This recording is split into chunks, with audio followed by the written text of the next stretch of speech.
Hello అందరికి welcome to Neelu's home kitchen. ఈరోజు recipe వచ్చేసి బెల్లం రసం. ఇది ఈజీ రెసిపీ అండి, చాలా టేస్టీగా ఉంటుంది, యూనిక్ టేస్ట్గా ఉంటుంది.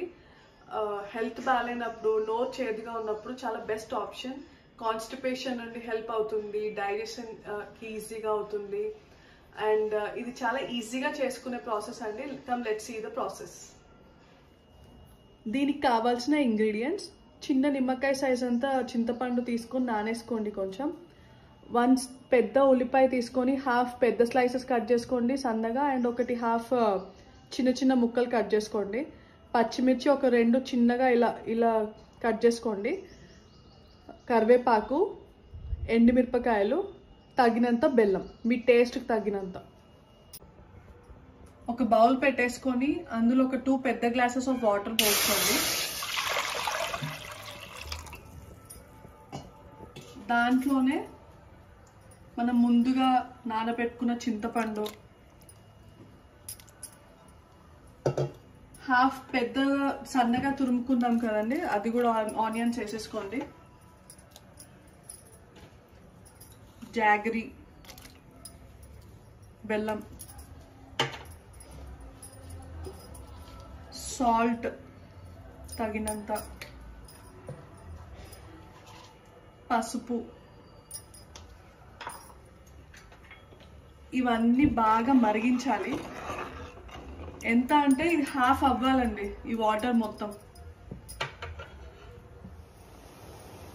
చూడండి, ఇట్లా బాయిల్ అవుతూ హాఫ్ అయిపోవాలి మొత్తం వాటర్ క్వాంటిటీ. ఇప్పుడు ఆఫ్ చేసుకుందాం. ఇప్పుడు ఈ బాయిల్డ్ చారు తీసుకొని వడగట్టద్దండి, ఇది తుక్కు రాకుండా ఒక గిన్నెలోకి పోసుకుందాం. నార్మల్గా ఒక స్పూన్ తీసుకొని ఆ తుక్కు పడకుండా, చింతపండుది ఉంటుంది కదా అది పడకుండా చూసుకోండి అంతే. ఆనియన్స్ పడ్డా పర్లేదు. పోపుకి గిన్నె పెట్టేసుకొని ఆయిల్ వేసుకోండి. ఆయిల్ వేడెక్కాక ఫస్ట్ మెంతులు వేసుకోవాలి.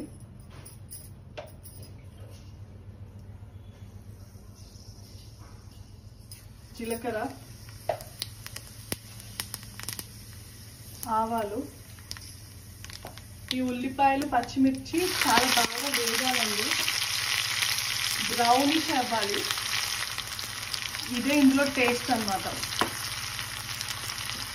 చిన్న ఉల్లిపాయలు అండి, నేను ఫస్ట్ చెప్పాను కదా, హాఫ్ స్లైస్ అందులోకి అండ్ హాఫ్ స్లైస్ పోపులోకి అన్నమాట. ఇవి బ్రౌన్ అయిపోవాలి. ఇట్లా బ్రౌన్ అయ్యాక కరివేపాకు,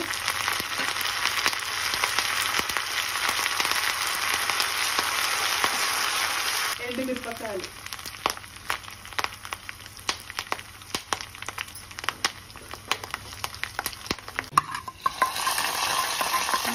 ఇందులో వేసేసుకొని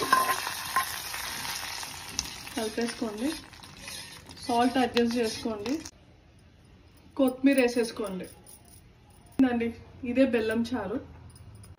చూడండి, బెల్లం రసం రెడీ అయిపోయింది. వావ్, చూస్తుంటేనే నాకు తాగాలనిపించేస్తుంది. Let's taste it. వావ్, తీయ తీయగా, పుల్ల పుల్లగా, కమ్మగా ఉంది. చాలా చాలా బాగుందండి. Taste it, try it guys. Hope you all like this video. Thanks for watching. Please do subscribe, share and like for more such interesting videos. Thank you. Bye bye.